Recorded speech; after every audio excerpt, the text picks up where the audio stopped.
So today I'm going to be doing something a little bit different. I'm going to be doing a chapter review of the Reincarnation of Edgar Cayce. Going on that a little bit more. You can see it. I haven't done anything like this on the channel before, but I'm really a bookworm at heart, and I'm hoping that you guys are too. So with that being said, I hope that you guys enjoy this video, and if you do, I would love to hear suggestions for other books from you guys that I could review and read, and just anything really. Share. We're a community. Let's grow together. I read books kind of weird. I don't usually read books in order, if that makes sense. Like I definitely skip around a lot. Of course, if it's like a novel or something like that, I'm more than likely reading that straight through. But majority of the books that I like to read definitely are more of like devotional style. So I can skip around and find specific points and parts and chapters that I enjoy, or just kind of want to know specific information in that moment and just kind of go from there. So, for example, the chapter that I'm reviewing today is like 250 pages in, and I've only had this book for like 4 days. There's definitely no way that I've read that much, but I skipped around and kind of previewed what I was most interested in, and kind of arrived at the chapter we're going to be going over today. So the name of the chapter is Ra's View on Television and the Media. And to give you guys a little bit of background on who Ra is, he's like an ascended, well, it's not even a he, it's a, Ra defines itself as a social memory complex or group soul, comprised of potentially billions of individual souls like ourselves who have long since evolved into a unified consciousness in a higher dimension. In the distant past, many of these souls had third dimensional or third density existences in bodies similar to ours on the planet Venus. Ra is an example of the long-range potential of our own evolution. From their higher vantage point, Ra is available to help humankind through its present period of dimensional shift.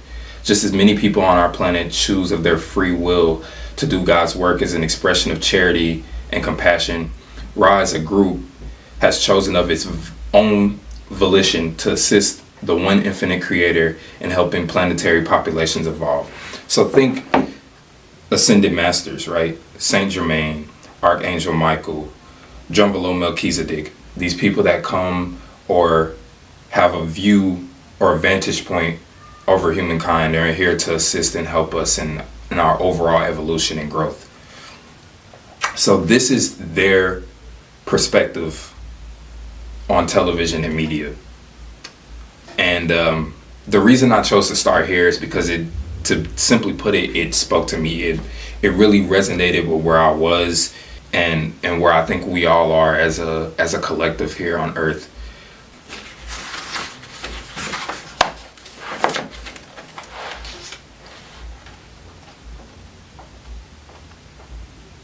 This is technically chapter 15, and it's Ra's view of television and the media, just to reiterate. In a notably composed text, Ra explains how television and the media condition our consciousness to certain levels of conscientious reality, making us prisoners locked in lesser levels of truth that we are constantly being bombarded with. Our expansion into the higher realms is impeded as we allow ourselves to be programmed by outside sources as opposed to going inward to experience our own essence. That shit is that shit is so powerful, like from the jump. It's crazy, like. But I'm gonna continue before I go into a bit of summary. But from the point of view of Ra, yes, that's right, television. In many ways, your lifetime on Earth is like a circus show, and the extent to which you understand that the mechanisms of the performance go no further than that of the lion in his cage. Because you believe things about yourselves that are often damaging and hurtful, you find yourselves forever locked into a position of subservience to these forces that appear to be outside of yourself and outside of your control. The ringleader represents society in general, as it molds what you should or should not feel, and instills feelings of disgust over your physical form by parading perfected bodies in front of you on the television. So to kind of summarize this piece, right, we're always absorbing, right? We're always absorbing, whether it's social media, whether it's watching TV, whether it's even YouTube, all forms of media. We're always absorbing around the clock. It locks us into this point of being so persuaded by what we see and the things that we're observing and absorbing on the daily, that we often forget to go within ourselves to see what's actually there, what the real material is, right? It's crazy because, Trei spoke recently about the performer, right? The role of the observer and the role of the performer and being in this show. And it's crazy because the sentiments are echoed so almost down to a T within this text. And we're both referencing two separate texts, him with Osho and me with Edgar Cayce. So it's like, it's crazy how all these things are interconnected and interwoven.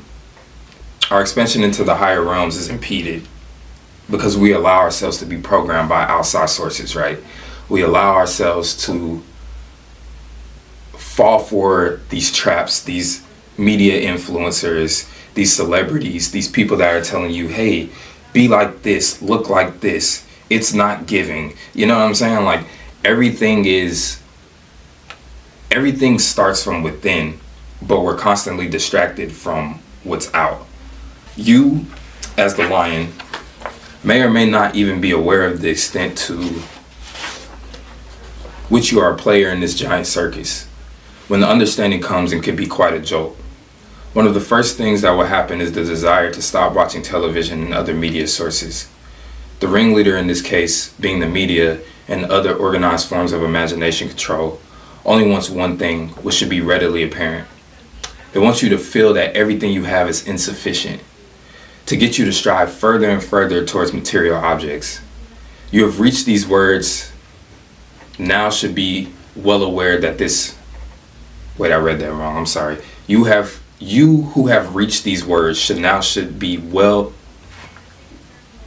Let's try this one more time. You who have reached these words now should be well aware that this concept of not being materialistic extends through all of the religions your world has ever known. Or as the parable goes in Christianity, the love of money is the root of all evil. So basically what he's saying, or what they are saying, is that we're constantly being bombarded with messages that, hey, you're not doing enough. You don't have enough. This is the next step. This is the next step. This is the next step. Like, it's a never ending quest for more. Greed. You know what I'm saying? Like, for all intents and purposes. And again, we're being distracted. We're being tricked. Our awareness is being altered to the point where we don't believe that what's already inside, what we already have, the little small things that we can be grateful for on the daily are actually enough.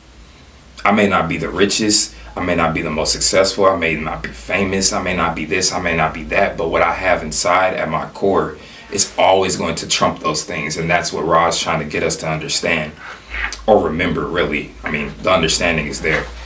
When you no longer have such a fixation on money, the situations that surround you will seem much less fearful.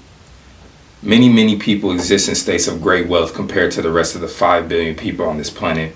And since your media isolates you inside a laboratory rat chamber or a circus ring, it makes you feel that you never have enough. Yet you live in one of the richest countries in the world, and the chances are that if you are educated enough to be reading this book, you probably have more than enough money to survive. Why should you continue wrestling with yourself over always wanting more and never feeling that you have enough, when you can just sit back and realize that your life simply is? Let's read that again. Why should you continue wrestling with yourself over always wanting more and never feeling that you have enough, when you can just sit back and realize that your life simply is? Instead of striving for greater and greater ideals of living, just simply be. This is one of the things that I love about Osho reading so much, is that the fundamental core aspect of all his teachings over all the millions of books that he has is to just simply be, to simply embrace the essence of that which is, to just be yourself. There's no need to strive for anything. There's no need to chase money. There's no need to chase a bag. There's no need to go out and get it. There's no need to even really hustle to that extent. Like, I understand wanting better for yourself and wanting to strive for goals. Everyone has goals. Everyone wants to ascend. But a lot of the stress that we cause on ourselves is by always being in the hustle and bustle of the world. There's a point that you can reach where you can just simply be and allow things to come to you, allow things to manifest themselves. As long as your intentions are pure and you put those out there, the thing that you want or the things that you want are going to come to you. You just have to sit and simply be ready to receive those things. Since the media, as you now view it, is a machination of the capitalist system, it will selectively bias you towards having a desire to accumulate greater and greater physical objects. But there's another aspect that you should be equally aware of. If you make an honest appraisal of what you see, if you watch the television every day, you will realize that the one dominant theme, if you view it from the outside as an observer and not as a participant, is that of fear. Again, if you make an honest appraisal of what you see, if you watch television every day, you will realize that the one dominant theme, if you view it from the outside as an observer and not as a participant, is that of fear. Almost everything you see on television, in one form or another, it is designed to instill fear. That's not just television either. This goes in, this exists within social media. This exists within everything that you're scrolling, everything that you're observing and absorbing is put there to instill a certain amount of fear in you. Why, you may ask? Is fear important? Fear is important because when you have a person who is fearful, it is much simpler to persuade them to do something that they might not ordinarily do. Fear is important because if you have a person that is fearful, it is much simpler to persuade them to do something that they might not ordinarily do. Give me 1 second. I keep having to clear my throat, and it's low-key annoying. Let me skip this ad too.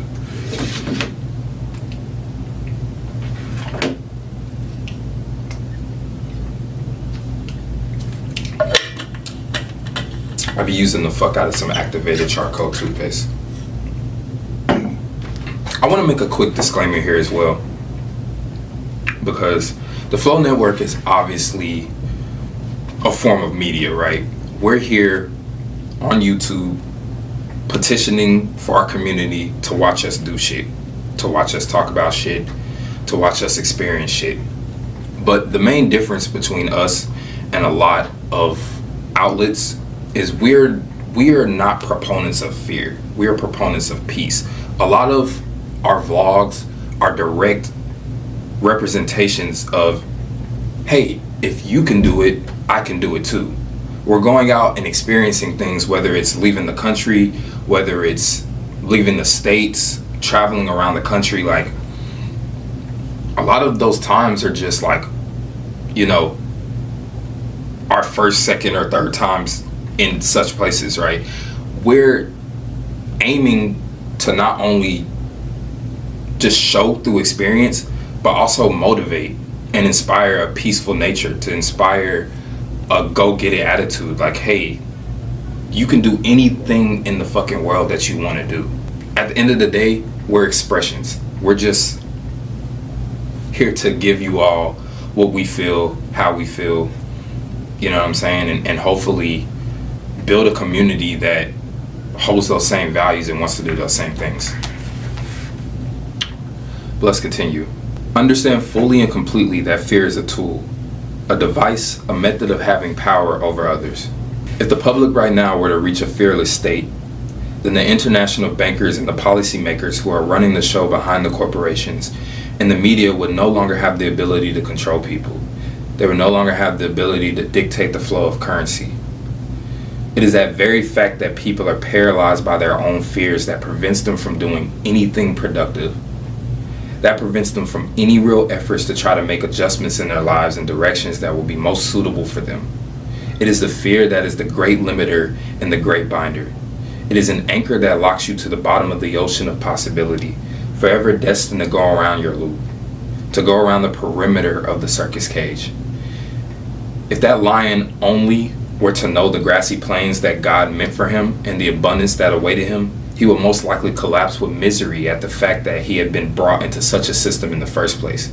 The difference between you and the lion is that you do have the ability to liberate yourself from the concerns of the world. It is not necessarily giving up on the world as much as it is coming to a heightened understanding of the world. This again goes back to Trei's topic of liberating oneself from the concerns of things around you. There's no reason to stress over anything that is not within your own control. There's no reason to stress, period, really, but especially as it pertains to you, because you are infinite. You literally have all the possibilities of the world. You can literally do whatever it is that you want to do at any given moment. You can choose to laugh at life and to laugh at life's problems and to just see them as no more specks of dust that float down and pass. It is not necessarily giving up on the world as much as it is coming to a heightened understanding of the world. We don't reject the world. That's not what we do here. Like, it's not fuck the world by any means, right? It's literally just understanding that these tools, as it pertains to money, as it pertains to travel, as it pertains to abundance, things that you may have, there's ways to go about getting those without conforming to the typical, I gotta go to my 9 to 5, I gotta do this, I gotta do that. Like, abundance is there. There's so much fucking money in the world. Like, there's just so much money around every corner. There's so much of everything. Anything that you could possibly want, there's an endless well of it. It involves seeing it through the lens of a person who is unburdened by social considerations, who is unburdened by trends, who doesn't feel the need to have the latest clothes or the latest car, but just simply is who he or she is, nothing more and nothing less. To make said realization about oneself is one of the greatest joys that can be attained, for with that joy comes freedom. That shit is crazy. That shit is so crazy. By simply deciding that you are who you are, that you need nothing more or nothing less, you will reach a state of joy that is unmatched. I feel that joy every day. Of course, like I said, I have goals, aspirations, things that I strive for, but I'm not chasing them and I don't feel burdened with them. I don't feel burdened with purpose, right? I'm just here existing within myself. I'm doing what the fuck I want to do and I feel amazing for it. I feel joy every single day. Regardless of where I'm at, what I'm doing, I can find the love and I can find the freedom within it. Why not simply be happy with your life as it is right now? Recognize that the things that still exist as challenges are there because you choose them to be there. Not because people are screwing you over. Not because you are being tortured by the capitalist system. Not because it is your fate in life to suffer. Not because God has abandoned you. Not because there is no other way. There is another way. And that way is the path of acceptance and surrender. No one's out to get you. No one's plotting against you. You don't have ops. Like, you're fine. We're fine out here, man. Like, we don't need to look at our circumstances and our tribulations as abandonment by God or whatever you believe, higher purpose, higher power, woe is me mentality. It's just surrender and accept those things for what they are and move through them, move forward.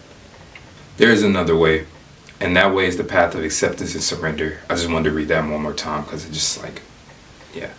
If you simply surrender your fears and accept your life as it is right now in the present, you can begin to realize that there is a balance that is present by the very fact of whatever hardships and scarcities face you. The balance is present so that you can learn important lessons about life. And self-knowledge comes from an understanding of the fact that you have designed this whole system long, long ago as a spiritual essence. The forces of karma, the forces of manifestation on this plane were chosen by you as the mass being that formed humanity and that form this section of the universe. As you pull away from the material world, as you pull away from the squawking, incessant chatter of television, which causes squawking and incessant chatter in your own mind, and as you lay down your fears at the door, you clear an enormous space for inner peace. An enormous fucking space for inner peace. I want to reiterate that for them, because that's probably like the most, that's probably the statement that resonates with me the most out of all of this. And it's a lot. Like, I understand it's a fucking lot. That's probably like causing the light bulb in your head to just be like, what the fuck? At least for me, that's how it is. And it's like, I can't tell you how much I have realized, even just this year, that the less I consume, the more space there is in my own mind to just be, to just sit with my own thoughts. And a lot of times it's not even really thoughts like that. It's just nothing. It's literally nothingness. And I'll give you a perfect example. Like, I was looking at a lot of people's like Spotify raps and shit like that, and I was just seeing like 100,000 minutes of like music being consumed by people. And I understand, because I fucking love music. I'm an artist. Like, I get it. But my shit was significantly less. Like, it was nowhere near the amount of time that I kind of expected to even see. But a lot of the times now, I just kind of, whether I'm riding in the car or whatever the case may be, like, it's just silence. It's literally just like nothing. I'm choosing to absorb less and less from what I hear, from what I see, and it truly is creating more space, and more is getting done as a result of that. As a result of me just having that time to myself, to just cut the chatter, to just cut the noise, and just absorb what's actually going on. Like, I've had so many ideas on just like long car rides. Even with this, like, I didn't listen to anything on the way here to film this, and I was just like, oh, I could talk on this point, I could touch on this. I'll just record a voice memo real quick while I'm driving and just note that down and annotate that. If I was listening to music during that time, I probably wouldn't have done that. I probably would have just been riding and, you know, bumping my shit. But it truly does clear an enormous space for inner peace. And I really encourage everyone to just like realize that. Not even realize that, but just be aware of that. The next time you're listening to music, or the next time you're scrolling, just put it down for a second, pause it for a second, and just be like, what's really on my mind right now? Ponder on these matters, for they will give you greater insight. To detach yourself from the influences which pervade is a valiant task. It also involves detaching from the dietary choices that are presented to you, which are often of a nature that is very destructive. Having a diet involving natural foods, fruits, vegetables, and nuts, very low in meats, and abolishment of refined sugar and abolishment of bleached refined white flour will cause great expansion in a very short period of time. It is your continued participation in the media which reinforces the healthy eating habits of large amounts of meats and greasy foods so continually. Put yourself in a frame of mind where you can transcend this, and you will achieve clarity of mind and a peace greater than anything you have ever known. Think on these things, for they are truth. Peace be with you in the light of everlasting love.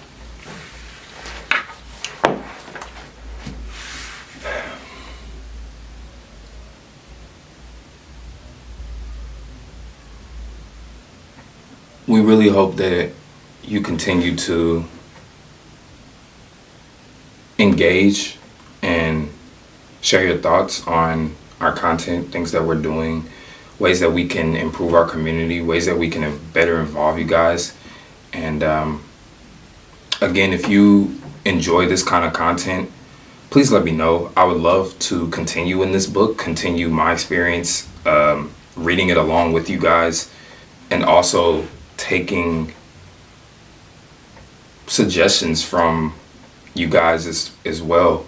You know, books that you may want me to read and review certain parts of, clarification that may be needed, something that may not be understood that you're interested on my perspective. So yeah, well, I really appreciate everything, and I'm gonna be signing off. Thank you.